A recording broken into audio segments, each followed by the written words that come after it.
Assalamualaikum warahmatullahi wabarakatuh.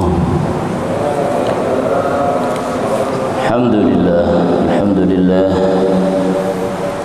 ala kulli hal wa ni'mah. Assalatu wassalamu ala Rasulillah Muhammad ibn Abdillah wa ala alihi wa ashabihi wa mawala. La hawla wa la quwwata illa billah. Wa ba'dah jami'al afadil julasa'il kurama yang kami muliakan, bapak-bapak, ibu-ibu, para sesepuh, tokoh masyarakat, tokoh agama, wabil khusus ketua yayasan beserta jajarannya, ketua DK Masjid Baitul Amal beserta jajarannya, imam masjid, para asatidz wal asatidzat, dan segenap hadirin wal hadirat, para pemakmur masjid. Mudah-mudahan pada pagi hari yang penuh dengan berkah ini kita mendapatkan keberkahan doa dari baginda Rasulullah yang selalu saja kita sampaikan untuk memotivasi orang-orang beriman untuk menggapai kebaikan dunia seisinya, yang itu ada di waktu fajar. Rakaatul fajri khairum minad dunya wa ma fiha. Dua rakaatul fajar, dua rakaat yang dikerjakan di waktu fajar, apakah itu berupa sholat sunnah maupun sholat fardu subuh. Yang jelas redaksi hadisnya Rasul menjamin siapa yang mengerjakan dua rakaat di waktu fajar, maka ia telah mendapatkan kebaikan yang melebihi kebaikan dunia seisinya. Ini mengandung kesan bahwa ketika kita ingin menjadi manusia yang sukses pada kehidupan dunia dan akhirat, maka kuncinya bangun pagi. Kita dapat taufik dari Allah, mendapatkan taufik sehingga kita dapat menyebabkan selimut kemalasan, selimut dari rasa dingin untuk menuju panggilan Allah, memenuhi panggilan Allah salat subuh berjamaah. Pada pagi hari ini jamaah orang-orang beriman yang hadir ke masjid, duduk di majelis ta'lim ini, dipastikan mendapatkan doa dari baginda Rasulullah. Allahumma barik li ummati fi bukuriha. Semoga keberkahan untuk umatku di pagi hari di mana mereka sudah membangun komunikasi terbaiknya kepada Sang Khalik, yaitu untuk duduk bersimpuh mengingat dan membesarkannya setelah sholat, kemudian duduk di halaqah majelis ilmi. Mudah-mudahan kita termasuk umat baginda Nabi Muhammad yang akan dikenal oleh beliau dan kelak mendapatkan syafaatul uzma. Amin ya rabbal alamin. Jamaah, kami lanjutkan dalam kajian kitab Nasaihul Ibad. Qala al-mu'allif rahimahullah wa nafa'ana bihi bi'ulumihi fid dharain. Al-Fatihah. A'udzu billahi minasyaitonir rajim. Bismillahirrahmanirrahim. Alhamdulillahi rabbil alamin, arrahmanir rahim, maliki yaumiddin. Iyyaka na'budu wa iyyaka nasta'in. Ihdinas shiratal mustaqim, shiratal ladzina an'amta 'alaihim ghairil maghdubi 'alaihim waladdallin. Ruwiya 'anin Nabi sallallahu alaihi wasallam. Diriwayatkan dari baginda Nabi Muhammad sallallahu alaihi wasallam, annahu, sesungguhnya baginda Nabi qala, telah bersabda baginda Nabi, man asbaha wa huwa yashku biqal ma'ashi faka'annama yashku rabbah.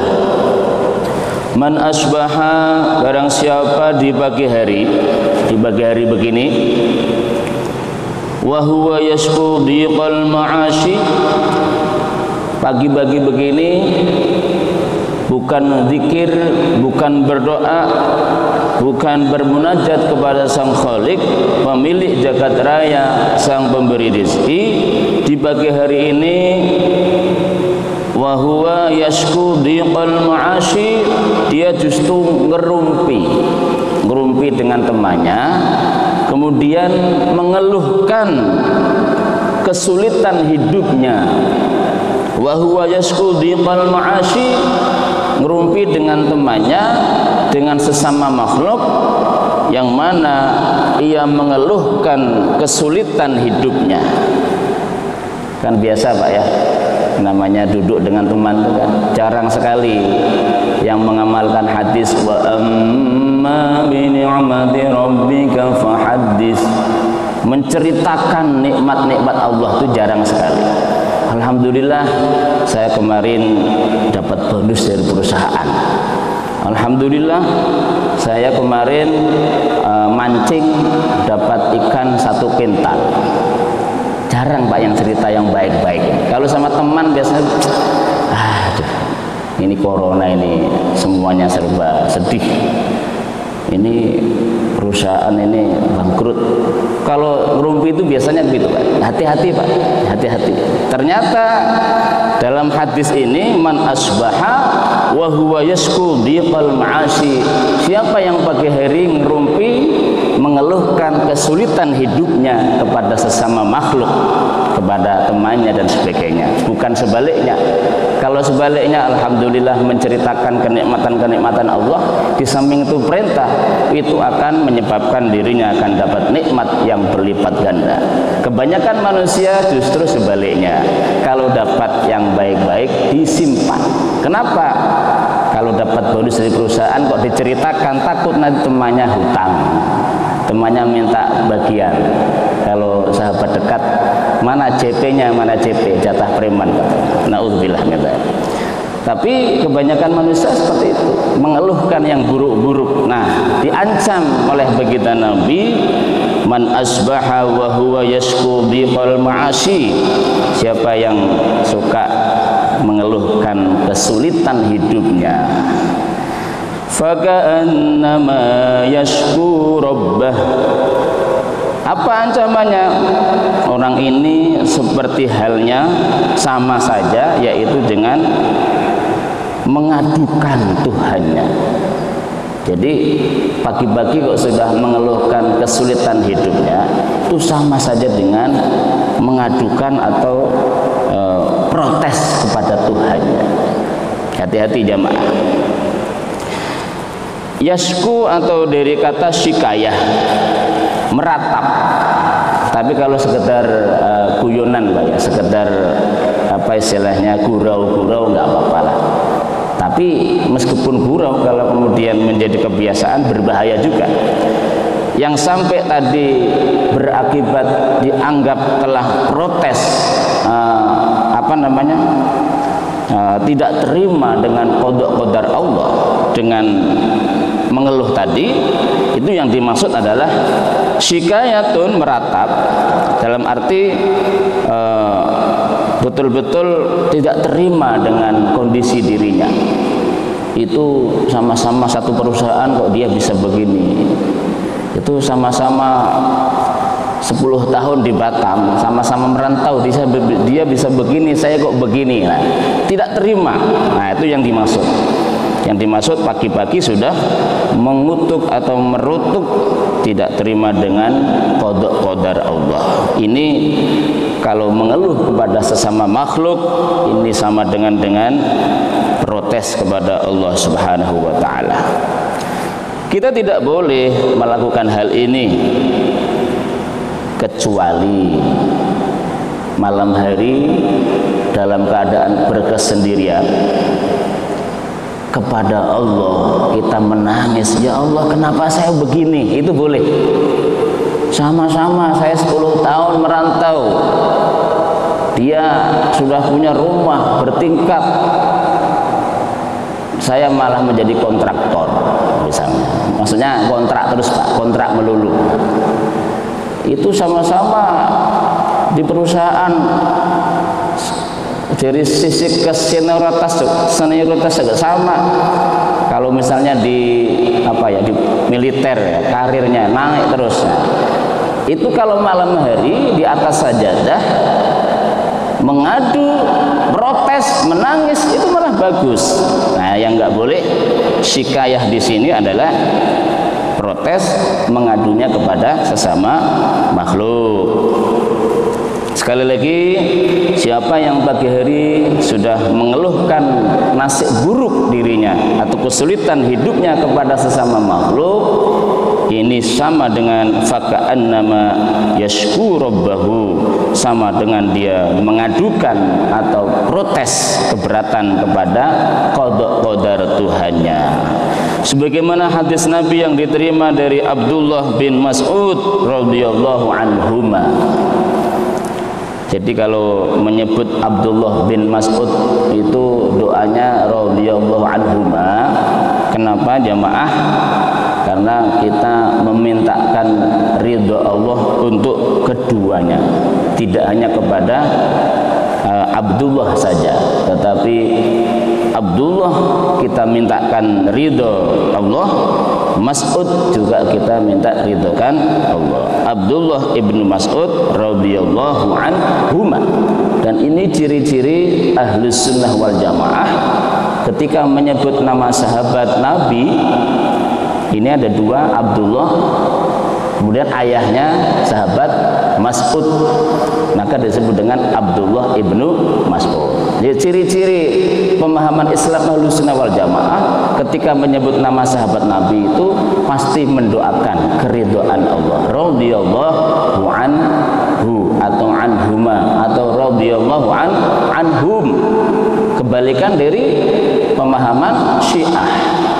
Kalau Syiah ciri-cirinya yang didoakan radhiyallahu anhum itu hanya sahabat Ali, lainnya laknatullah alaihim, laknatullah alaih dan seterusnya. Hati-hati jemaah. Makanya kalau di kampung-kampung para ulama dalam rangka membentengi masyarakat dari faham Syiah itu sampai-sampai membuat ulama itu bukan dari Nabi, bukan dari sahabat. Jadi kalau sholat tarawih di sela-sela rakaat demi rakaat itu kan Al-Khalifatul Ula Amirul Mukminin Sayyidina Abi Bakrin Siddiq radhiyallahu anhu, sama-sama. Itu bukan dari Nabi, bukan dari sahabat.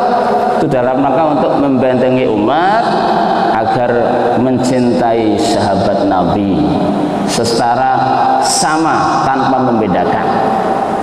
Untuk membedakan paham Syiah. Kalau paham Syiah semua sahabat dilaknat, bukan radhiyallahu anhum tapi laknatullah alaihim. Menyebut Abu Bakar laknatullah alaihim, Umar bin Khattab laknatullah alaih, Utsman laknatullah alaih. Menyebut istri-istri Nabi terutama Sayyidah Aisyah bukan radhiyallahu anha tetapi laknatullah alaih. Na'udzubillah min dzalik. Hadis Nabi dari Abdullah ibnu Mas'ud yaitu yang berbunyi, ala u'allimukumul kalimat allati takallama biha Musa allati takallama biha Musa alaihi salam hina jawazal bahra ma'a bani Israil. Faqulna bala ya Rasulullah. Qala qulu Allahumma lakal hamdu wa ilaikal mustaka wa antal musta'an wa la haula wa la quwwata illa billahil aliyyil azim. Jadi dari sahabat Abdullah ibnu Mas'ud, baginda Nabi pernah bersabda, ala u'allimukumul kalimat, apakah aku tidak perlu mengajarkan kepadamu kalimat-kalimat allati takallama biha Musa alaihi salam, kalimat yang pernah diucapkan atau kalimat untayan doa yang pernah dipanjatkan oleh Nabi Musa alaihi salam hina jawazal bahra, tatkala Nabi Musa mendapatkan pertolongan dari Allah berupa mukjizat, bisa melewati lautan yang luas dan dalam, yaitu ma'a Bani Israel, beserta Bani Israel. Jadi ketika baginda Nabi memberikan ancaman bagi orang yang suka mengeluh nasibnya, mengeluhkan kesulitan hidupnya kepada sesama makhluk di pagi hari. Kemudian dalam kitab ini Syekh Ibnu Hajar Al-Asqalani mengangkat hadis riwayat Abdullah Ibnu Mas'ud bahwa baginda Nabi menanyakan kepada sahabatnya, ala u'allimukumul kalimat allati takallama biha Musa alaihi salam, apakah aku tidak perlu mengajarkan doa atau kalimat yang diucapkan Musa sehingga Musa bisa mendapatkan pertolongan berupa mukjizat membelah Laut Merah ketika menolong Bani Israel. Nah ini jamaah, nanti silahkan dihafalkan, dicatat, doa dalam keadaan kepepet. Kalau kepepet itu biasa, tapi kalau kepepet itu artinya sangat-sangat terdesak. Dalam keadaan sangat terdesak waktu itu Nabi Musa alaihissalam menyelamatkan Bani Israel atas perintah Allah dari penjajahan Raja Mesir, yaitu Fir'aun. Fir'aun yang sangat durhaka kepada Allah, Fir'aun yang telah mengaku Tuhan, Fir'aun yang oleh Allah diberi istidraj, kelebihan-kelebihan, tetapi itu sebenarnya kemurkaan Allah. Jadi Bapak Ibu, kelebihan-kelebihan yang dimiliki manusia itu semua dari Allah, tetapi ada yang disebut dengan mukjizat.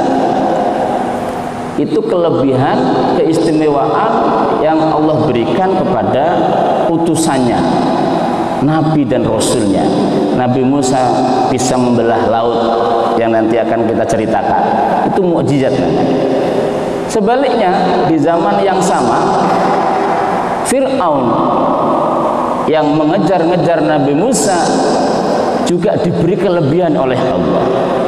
Fir'aun itu sejak muda tidak pernah mengalami yang namanya susah, sakit tidak pernah, bangkrut tidak pernah, pokoknya selalu berjaya, selalu bahagia, selalu bahagia.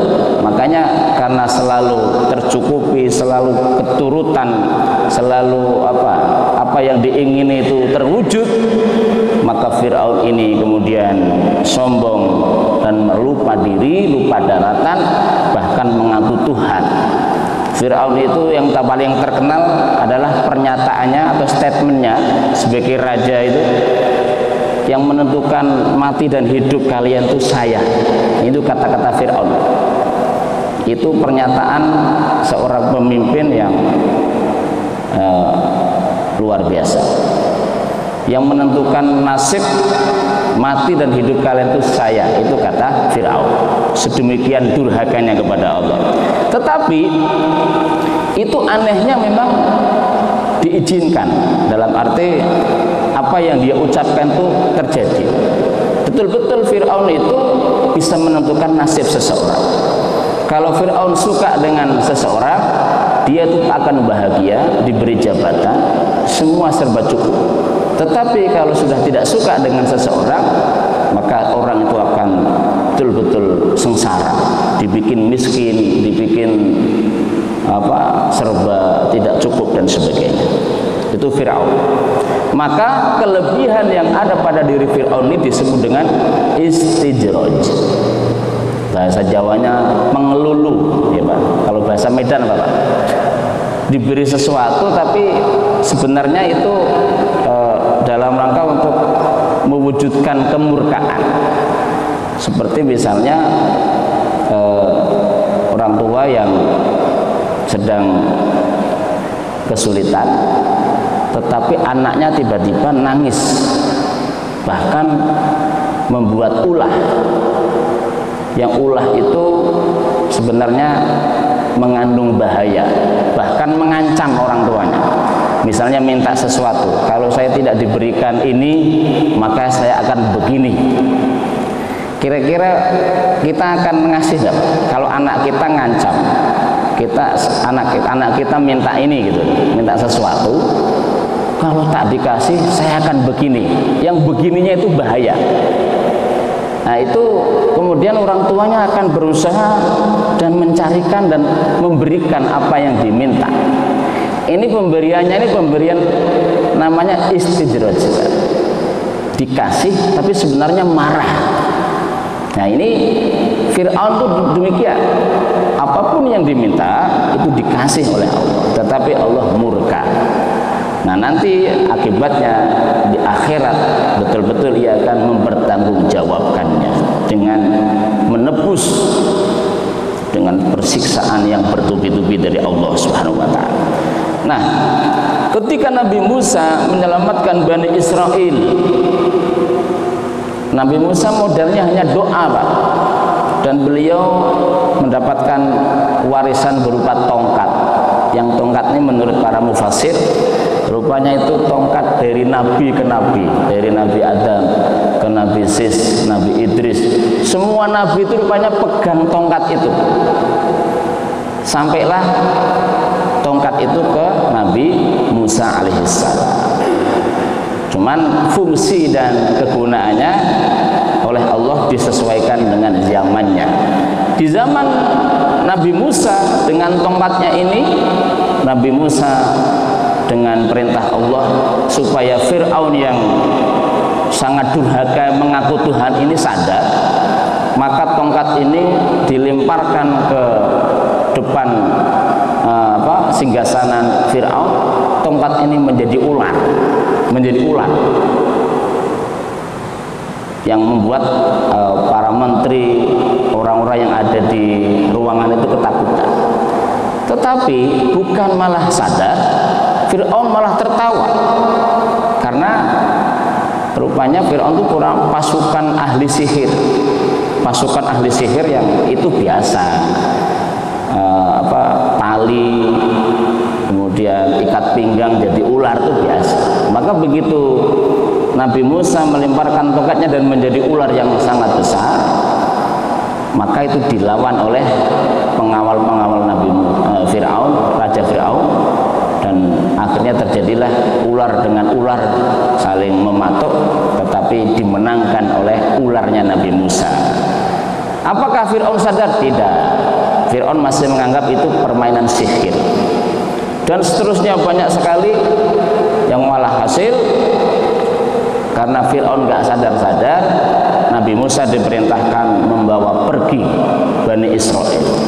Mereka meninggalkan kota Mesir yang namanya negara, Pak, ya, atau kota ditinggalkan penduduk itu akan terancam. Kota Batam menjadi kota yang maju ini karena penduduknya banyak, ya, tetapi jangan kebanyakan ya. Kalau kebanyakan kacau juga. Maka ada pengendali jumlah penduduk. Kota Batam lebih maju dari Tanjung Pinang. Mohon maaf ya Ustaz ya. Itu karena penduduknya banyak kota Batam. Maka karena banyak penduduknya buka toko laris. Ada usaha ini, ada yang beli. Tapi kalau sepi, ya sepi juga. Nah, jadi mendengar warga kotanya mau dibawa pergi, eksodus keluar dari kota Mesir, mau dibawa ke kota Madian, kota tempat tanah lahirnya Bani Israel oleh Nabi Musa. Fir'aun dan bala tentaranya, para menterinya, kalau sekarang dengan para menko-nya itu kumpul. Wah, ini nggak bisa, ini nggak boleh, maka harus dikejar. Karena rupanya malam hari mereka meninggalkan Mesir secara diam-diam, dan para intelijen atau penjaga perbatasan kota lapor banyak sekali orang meninggalkan kota. Akhirnya dicari tahu, oh itu rupanya orang-orang yang selama ini menjadi karyawan, menjadi pekerja-pekerja di kerajaan Mesir. Maka segera diputuskan, tidak boleh ini harus dikejar.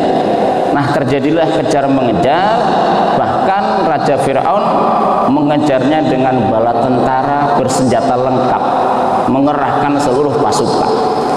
Yang memimpin Raja Fir'aun sendiri turun dengan pasukan-pasukan khususnya. Dikejarlah, rupanya Nabi Musa dan Bani Israel sudah jauh meninggalkan kota Mesir, dan mereka sebentar lagi sudah hampir sampai di Laut Merah. Disinilah jamaah tidak pernah diduga oleh Nabi Musa dan Nabi Harun waktu itu yang mendampingi, apalagi Bani Israel, rupanya mereka dikejar dengan bala tentara yang bersenjata lengkap.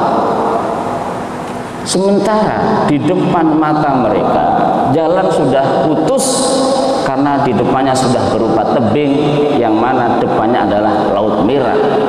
Tidak ada jembatan, ya, tidak ada jembatan, apalagi feri atau kapal, tidak ada. Kapal penyeberangan tidak ada. Di belakang pasukan Fir'aun dengan bala tentara bersenjata lengkap, di depannya laut yang luas. Nah, disinilah Nabi Musa berdoa kepada Allah dengan doa yang ini Rasulullah tanyakan kepada para sahabat, ala u'allimukumul kalimat allati takallama biha Musa alaihi salam hina jawazal bahra ma'a Bani Israil. Apakah kalian berminat kalau aku ajarkan doa yang dibaca Nabi Musa tatkala dalam keadaan sangat terdesak di belakang Raja Fir'aun dengan bala tentara bersenjata lengkap siap untuk membantai, di depan berupa Laut Merah? Maka para sahabat menjawab, faqulna, kami menjawab, bala ya Rasulullah, ya kami minatlah ya Rasul, kami minat diajari doa itu, doa yang menyebabkan Nabi Musa bisa membelah Laut Merah, sehingga dengan tongkat yang dipukulkan atas perintah Tuhannya, laut itu terbelah karena Nabi Musa membawa Bani Israel yang terdiri dari 12 suku bangsa, 12 apa istilahnya kalau sekarang tuh ya, yang dibawa Nabi Musa itu orang Medan, orang Batak, orang Jawa, Flores, ada 12 Pak. 12 itu begitu dipukulkan di Laut Merah, rupanya terbelah jalan di tengah laut itu 12 lorong Pak. 12 lorong. Ini ternyata mengandung pelajaran. Ketika seorang pemimpin memimpin rakyat yang berbagai macam suku bangsa, ini harus bijak, harus bisa menempatkan mereka sesuai dengan porsinya, diberi tempat sesuai dengan kondisi mereka, jangan dicampur aduk. Jadi ada 12 lorong yang akhirnya mereka selamat menyeberangi lautan karena lautnya dibikin kering oleh Allah. 12 lorong, begitu mereka sampai di seberang, Musa dan bala tentaranya mengejar. Nah, begitu mereka sudah selamat dan Fir'aun sedang berada di tengah laut itu, Nabi Musa diperintahkan memukulkan tongkatnya kembali. Setelah sampai di sana seberang, telah dipukul kembali, lautnya mengatup, menutup, Fir'aun dan bala tentaranya tenggelam, mati kan? Ya, tanpa terkecuali. Satu saja yang selamat, dalam arti selamat fisik, mati, tapi fisiknya selamat, mengambang. Sampai hari ini jasad Fir'aun itu bisa dilihat di museum di Mesir. Itulah tanda-tanda kebesaran Allah bahwa kisah di Al-Quran itu memang pernah terjadi secara betul-betul terjadi. Fir'aun itu selamat fisiknya sebagai pelajaran. Nah, apa yang dibaca Nabi Musa ketika itu? Kulu, kata Rasulullah, bacalah doa yang dibaca Nabi Musa sehingga beliau mendapatkan pertolongan dari Allah, bisa membelah Laut Merah. Allahumma lakal hamdu wa ilaikal mustaka wa antal musta'an wa wala haula wala quwwata illa billah. Hafal Pak? Coba saya ulang ya. Ini doa dibaca dalam keadaan terdesak. Apakah karena ekonomi, apakah karena mungkin di PHK dan sebagainya. Pokoknya dalam keadaan sangat-sangat membutuhkan pertolongan Allah, gelar sajadah, sholat 2 rakaat sendiri Pak, jangan ngajak teman, jangan mengeluh kepada orang, kepada makhluk, itu tidak menyelesaikan masalah. Tapi mengeluhlah kepada Allah, berdoa, Allahumma lakal hamdu wa ilaikal mustaka wa antal musta'an wala haula wala quwwata illa billah. Hafal ya, nanti di share di grup. Allahumma ya Allah, lakal hamdu segala puji milikmu ya Allah, wa ilaikal mustaka, kepada engkaulah aku mengadu. Nah, jadi mengadu itu kepada Allah saja, tak boleh mengadu kepada sesama makhluk. Karena kalau mengadu sesama makhluk itu sama dengan melabrak, protes dengan Allah Subhanahu wa taala. Artinya mempermalukan Allah itu tak boleh. Tapi yang diperintahkan mengadu, wa ilaikal mustaka, kepadamu saja ya Allah, hanya kepadamu aku mengadu, wa antal musta'an, dan hanya kepada engkau sang pemberi pertolongan. Wala haula wala quwwata illa billahil aliyyil azim. Pendek Pak. Allahumma lakal hamdu. Pertama kali memuji kepada Allah. Segala puji milik Allah. Wa ilaikal mustaka, kepadamu sajalah aku mengadu ya Allah. Wa antal musta'an, karena engkaulah satu-satunya yang bisa menolong. Makanya Pak, dalam sholat itu kan ya, kita wajib mengucapkan iyyaka na'budu wa iyyaka nasta'in. Iyyaka, hanya kepadamu ya Allah, na'budu, kami menyembah, wa iyyaka, dan kepadamu saja ya Allah, nasta'inu, kami minta pertolongan. Ketika membaca ini Bapak Ibu hati-hati, iyanya itu harus ditasydid, ditekan, tapi tanpa dengung. Iyyaka na'budu wa iyyaka nasta'in. Kalau tidak ditasydid, artinya sangat jauh panggang dari arah. Ketika kita baca iyyaka na'budu wa iyyaka nasta'in, itu yang benar. Kalau salah, mungkin karena sudah lama nggak digurukan, nggak lama nggak ditasheh, bacanya santai lah. Iyyaka na'budu wa iyyaka nasta'in, iyyaka na'budu wa iyyaka nasta'in, tanpa ditekan. Kalau ditekan, iyyaka na'budu, hanya kepadamu ya Allah kami menyembah, wa iyyaka nasta'in, hanya kepadamu kami minta pertolongan, itu tepat. Tapi kalau tidak ditasydid, artinya kepada matahari saya menyembah, kepada matahari saya minta pertolongan. Ada nggak Pak yang nyembah matahari?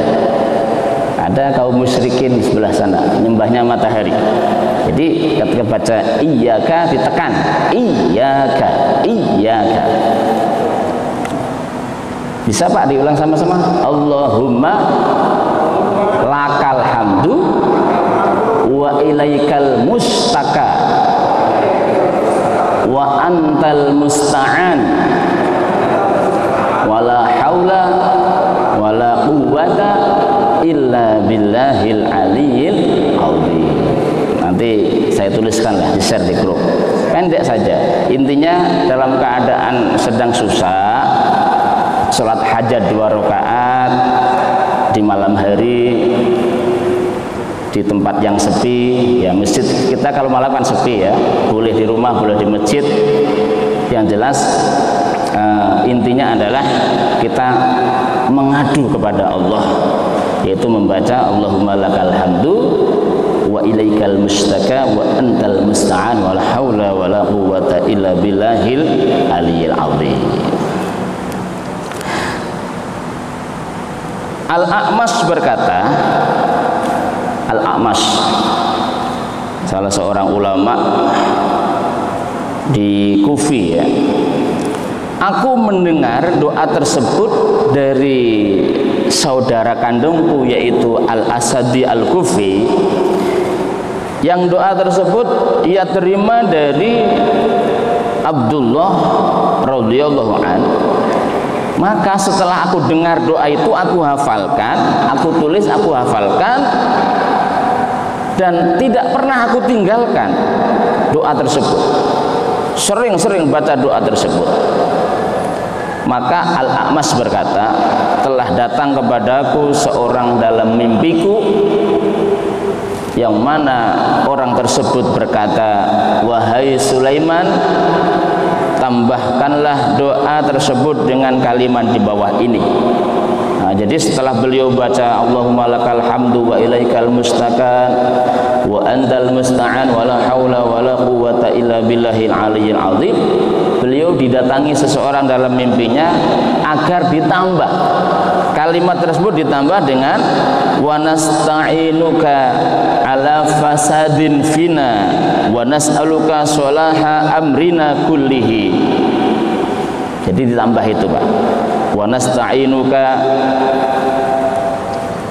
memohon pertolongan, dan kami mohon pertolongan, wa nasta'inuka kepadamu ya Allah, ala fasadin fina, dalam kesukaran yang ada pada kami, wa nas'aluka ya Allah, dan kami minta kepadamu sholaha amrina kullihi, mohon kebaikan, kesuksesan dalam semua urusan kami.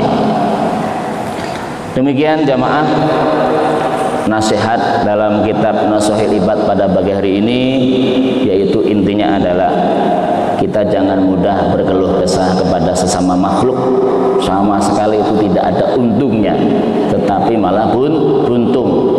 Kalau mengeluh, mengadu kepada Allah sang pemilik pertolongan, dan itu sudah berkali-kali dibuktikan oleh para nabi dan rasul dan para pewarisnya, yaitu alim ulama. Kalau kepada sesama manusia gurau-gurau saja nggak apa-apa, jangan sampai berkeluh kesah atau dalam rangka melobi atau dalam rangka untuk bagaimana dalam arti bahasa marketingnya itu bagaimana meyakinkan orang terhadap produk kita, itu boleh. Yang nggak boleh mengeluh. Wallahu a'lam bishawab. Mudah-mudahan ada manfaatnya. Silahkan barangkali ada yang mau menanyakan sesuatu yang terkait dengan tema maupun dalam hal yang lain.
Pertanyaannya intinya lebih diperjelas lagi Pak.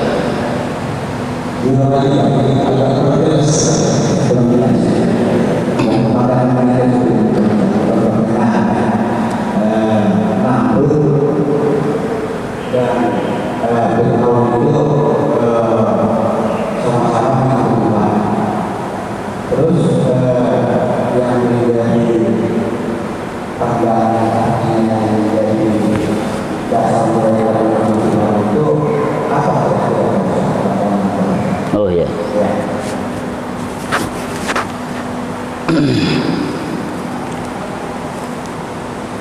Jadi penyebab sombong itu Pak, penyebab sombong itu karena seseorang memiliki kelebihan dibanding orang lain, yang kelebihannya ini perbandingannya sangat jauh, baik itu kekayaan, baik itu tahta kekuasaan maupun kecerdasan. Ini ketika seseorang memiliki hal-hal tersebut yang perbandingannya sangat jauh dengan orang lain, ini berpotensi membuat dia bersikap sombong. Sombong artinya menganggap yang lain kecil. Nah, apa yang terjadi pada Raja Fir'aun ini memang luar biasa, luar biasa. Kesombongan Fir'aun dan juga Raja Namrud kalau sekarang itu memang dicari nggak ada Pak. Orang memiliki kekuasaan yang sangat lama, ya mungkin disebut raja di raja, memiliki pasukan yang luar biasa. Kalau bahasa orang sekarang negara adidaya. Negara adidaya yang ada hari ini, Amerika Serikat, itu belum sebanding dengan kondisi kekuasaan di zaman raja di Mesir waktu itu, yang dipimpin oleh Fir'aun dan juga Raja Namrud. Itulah yang menyebabkan beliau berdua ini begitu sombong luar biasa.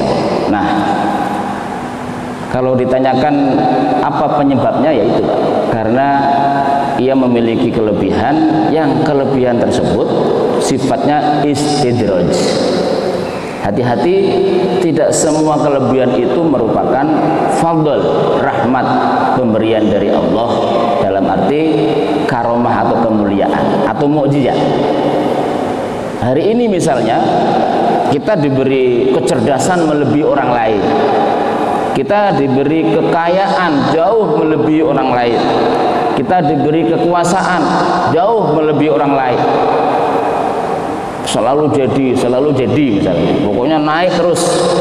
Ini harus dilihat apakah kekuasaan yang dimiliki ini menyebabkan manfaatnya itu dirasakan masyarakat atau tidak, menyebabkan dirinya semakin dekat kepada Allah atau sebaliknya, menyebabkan ia semakin bisa menebarkan kemanfaatan bagi sama manusia atau sebaliknya. Itu ukurannya di sana. Nah, kalau Raja Namrud dan Fir'aun itu sudah nggak lagi ke sana Pak. Dia sudah yang penting gue buas, yang penting saya senang. Itulah yang menyebabkan akhirnya ia betul-betul dijauhkan dari rahmat Allah. Yang diberikan ke dia segala kelebihannya itu istijraj, mengelulu, atau Allah semakin murka dengan apa yang ia miliki tersebut. Maka kita harus belajar dari dua orang ini. Jangan sampai ketika kita sedang oleh Allah dipercaya memiliki kekuasaan, menjadi tokoh, menjadi pemimpin, jangan sampailah kemudian ini membuat kita sombong. Caranya agar tidak sombong, ya harus ingat seperti kesadaran seorang pemimpin yang seperti sekarang lah. Ketika pilkada begini, para pemimpin yang menang itu sadar bahwa yang menyebabkan saya menang itu adalah rakyat. Kalau rakyat gak ada yang datang ke TPS, mana mungkin ia menang. Hari ini Pak, pemimpin-pemimpin yang menang itu insya Allah sadar, Tapi biasanya kalau sudah lama itu lupa. Akhirnya ya karena lupa, ya melupakan yang menjadikannya. Ya mudah-mudahan itu tidak terjadi pada pemimpin di tanah kita, di negeri kita. Ya, jadi itu cara bagaimana supaya tidak menjadi pemimpin seperti Fir'aun, seperti Raja Namrud yang lupa daratan. Ya harus sadar bahwa mereka jadi besar itu karena memang diizinkan oleh Allah. Mestinya kebesaran, kekuasaan, kekayaan yang dimilikinya itu menyebabkan semakin mendekatkan diri kepada Allah Subhanahu wa Ta'ala. Demikian Pak Dokter ya. Terima kasih, pertanyaannya luar biasa. Silakan, ada yang lain?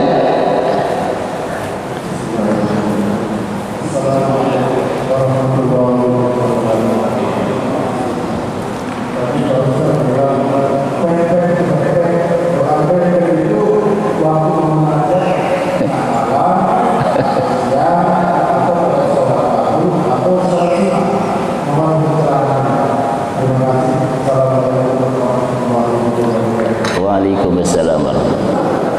Baik Bapak, kalau melihat kebetulan yang diangkat di sini kisah Nabi Musa. Jadi Nabi Musa itu ketika merasa sangat kepepet itu terjadi di siang hari Pak. Karena keadaannya panas, laut pun nampak begitu dalam, begitu luas. Bani Israel itu sudah panik yang sangat luar biasa. Bahkan di antara kepala-kepala suku yang 12 tadi udah mulai mendekat untuk protes sebesar-besarnya kepada Nabi Musa. Salah satu dari mereka bilang, "Musa, apakah hanya akan engkau binasakan di pinggir pantai ini, engkau bawa kami ke sini?" Seperti itu Pak, sudah ada yang protes. Maka Nabi Musa sangat merasa kepepet, sangat terdesak. Maka beliau tafakkur kepada Allah, munajat dengan membaca kalimat tadi, Allahumma lakal hamdu wa ilaikal mustaka wa antal musta'an wa la hawla wa la quwwata illa billahil aliyyil.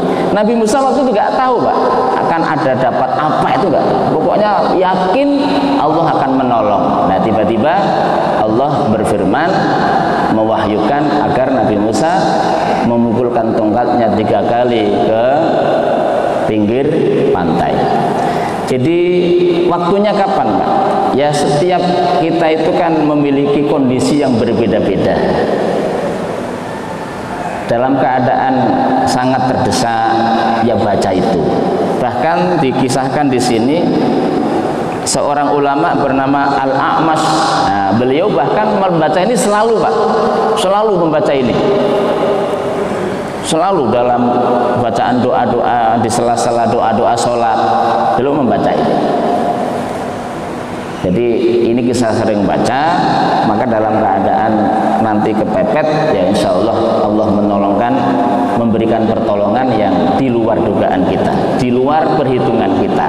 Saatnya kapan ya masing-masing punya kondisi yang berbeda. Tetapi kalau doa mustajab atau doa yang lebih mudah didengar oleh Allah itu ada di beberapa waktu yang secara masyru' sudah Rasul syariatkan.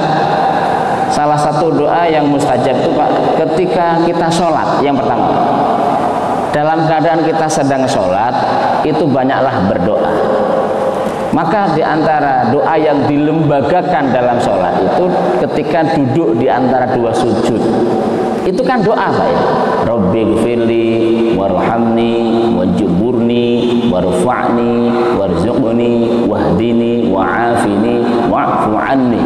Itu ada 8 doa yang kalau saya mengistilahkan 8 kebutuhan pokok manusia. Jadi kalau ada istilah sembako, 9 bahan pokok kebutuhan pokok manusia, dalam sholat itu ada istilah 8 kebutuhan pokok manusia. Rabbighfirli, manusia itu butuh diampuni oleh Allah. Karena siapa yang diampuni oleh Allah Pak, itu akan terbuka jalan-jalan kesulitan, akan dimudahkan segala urusan. Itu kalau orang diampuni Pak. Warhamni, minta disayang, minta dirahmati oleh Allah. Kita itu butuh rahmat dari Allah, rahmat kasih sayang Allah. Kalau Allah sudah merahmati seseorang itu ya orang itu dipercaya orang lain, orang itu disenangi orang lain, orang itu diterima banyak orang. Kalau sedang nyalon begini ya dipilih, itu dirahmati oleh Allah. Lawannya apa? Dilaknat. Nah kita itu butuh dirahmati oleh Allah. Suami sangat dihormati, dimuliakan istri, ya pulang ke rumah itu sudah ya, pokoknya bisa menyebabkan baiti jannati. Ia mengucapkan rumahku adalah surgaku. Itu karena apa? Allah merahmatinya rumah tangga yang sakinah mawaddah warahmah. Wajuburni, kita itu punya kesulitan, punya kekurangan, kita minta ditutup oleh Allah, dicukupi oleh Allah. Wajuburni, ya Allah cukupilah segala kekurangan kami. Warfa'ni, kita itu butuh diangkat, ya Allah angkatlah kami.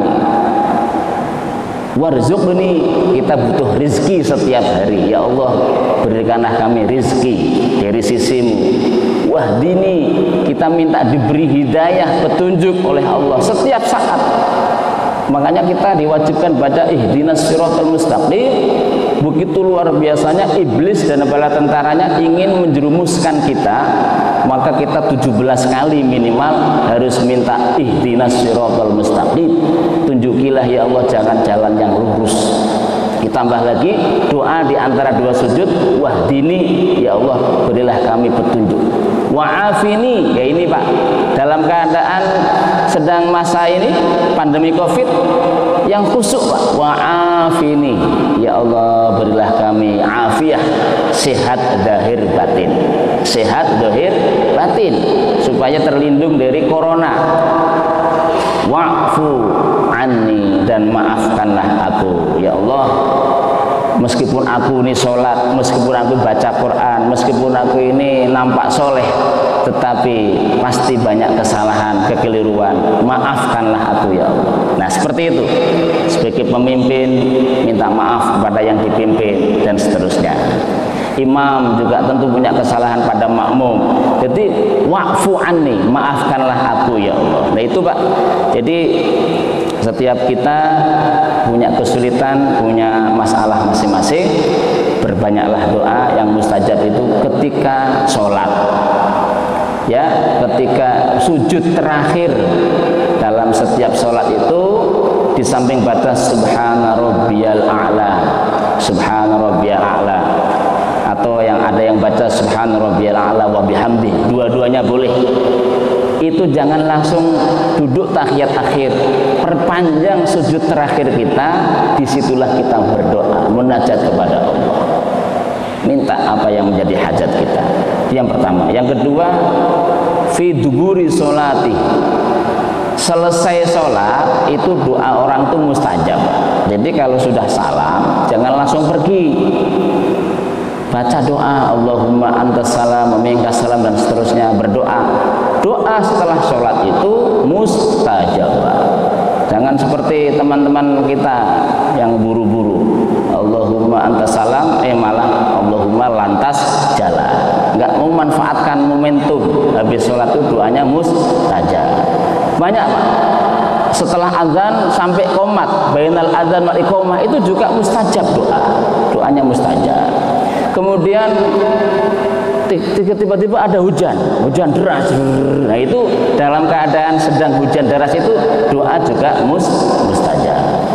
Kemudian ketika kita sedang bersedekah, kita masuk ke masjid, kita membiasakan entah 1000 entah berapa masukkan ke kotak, dalam keadaan memasukkan infak, dalam keadaan beramal soleh itu doanya mustajab.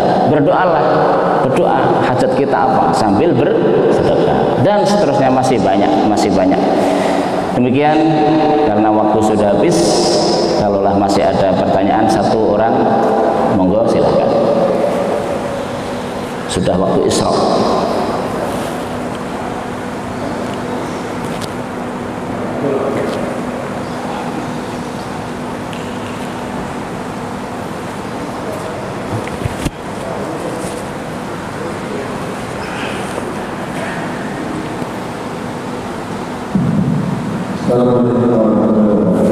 Waalaikumsalam.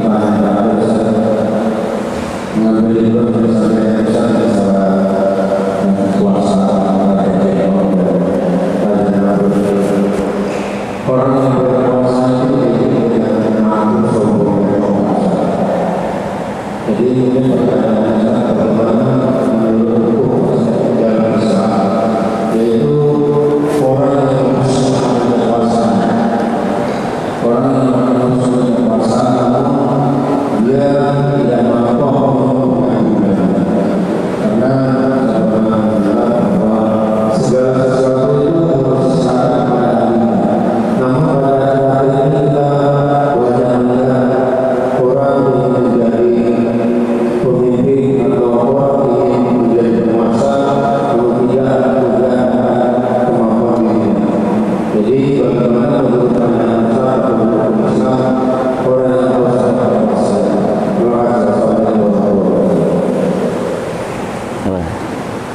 Ini kurang begitu jelas nih.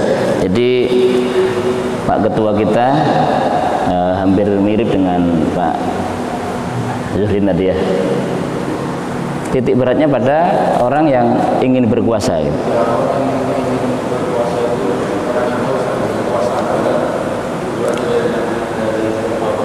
Baik, di antara penyakit hati, Pak, penyakit itu ada penyakit fisik, ada penyakit batin atau penyakit hati. Di antara penyakit hati yang harus dibersihkan adalah yang disebut dengan hubbul jah, cinta kekuasaan. Ketika seseorang yang memiliki kelebihan oleh Allah dikaruniai, ia memiliki kecerdasan di atas orang lain, memiliki harta di atas orang lain, memiliki kemampuan lah di atas orang lain. Kemudian orang banyak ini sepakat mengangkat dia, mendaulat agar dia menjadi seorang pemimpin karena kelebihannya tadi. Dia memang lebih oleh Allah. Fadlallahu bihi ba'dahum ala ba'd. Allah itu melebihkan seseorang di antara orang lain. Itu memang qadarullah. Itu sunnatullah. Maka orang yang memiliki kelebihan tadi, kecerdasannya, wawasannya, harta bendanya, pokoknya ya memang punya kelebihan, maka kemudian didaulat, diangkat. Itu wajar, Pak. Wajar karena memang ia memiliki kelebihan. Bahkan dalam surah Yusuf juz 13, Nabi Yusuf itu pernah tidak diangkat, tidak didaulat, tapi dia mengaku, mengklaim, inni hafizun alim, kata Nabi Yusuf. Jadi ketika zaman Nabi Yusuf di kerajaan Mesir itu terjadi sesuatu yang mengancam ketahanan negeri tersebut di zaman Nabi Yusuf. Tetapi ketahanan di sini ketahanan pangan. Jadi rajanya itu mimpi yang singkat cerita, mimpi ini menjadi sebuah prediksi bahwa 7 tahun ke depan itu akan ada masa paceklik, masa kalau istilahnya itu ya Pak, kekeringan dan sebagainya. Kalau bahasa orang sekarang krisis moneter. Nah ini ada prediksi seperti itu, maka raja kemudian mengumpulkan para menkonya, para menterinya. Ini gimana ini? Ada prediksi bahwa akan ada paceklik yang berkepanjangan di 7 tahun mendatang. Maka dalam keadaan seperti itu, kebetulan Nabi Yusuf dihadirkan.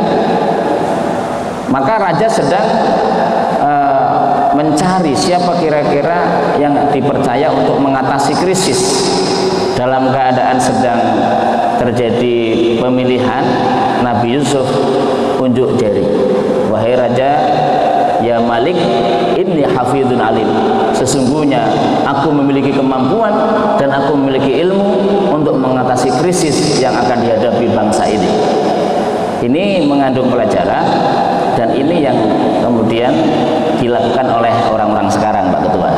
Kenapa orang sekarang itu kok mendaftarkan diri, kampanye dan sebagainya? Itu pernah dilakukan Nabi Yusuf. Beliau kampanye, mengaku, mempromosikan dirinya bahwa memiliki kemampuan. Seperti itu boleh. Artinya orang yang memiliki kapabilitas, kemampuan, wawasan untuk mengatur sebuah bangsa, dan memang mungkin background pendidikannya memang ke sana dulu untuk mengatur bangsa, menjadi pemimpin, ia boleh mendaftarkan diri selama memang memiliki kualifikasi, dan di situ ada fastabiqul khairat, berlomba-lomba dalam kebaikan. Yang dilarang adalah tidak memiliki kualifikasi, tidak memiliki kemampuan, hanya kebetulan dia punya punya masa, tapi tidak memiliki kemampuan, maka itu disebut dengan hubbul jah. Ia terlalu mencintai kekuasaan, ia terlalu bernafsu untuk menjadi pemimpin padahal tidak memiliki kemampuan. cerdas ke depan. Siapa yang akan kita percaya? Tentu jangan hanya orang yang memiliki masa atau harta, tetapi pilihlah orang yang memiliki ilmu, memiliki wawasan, dan terbukti track recordnya yang memang terbiasa mengurusi masyarakat, terbiasa mengatasi problematika masyarakat. Demikian kedua, ya yang nggak boleh itu cinta kekuasaan. Tetapi kalau merasa mampu, punya pendidikan dan keahlian,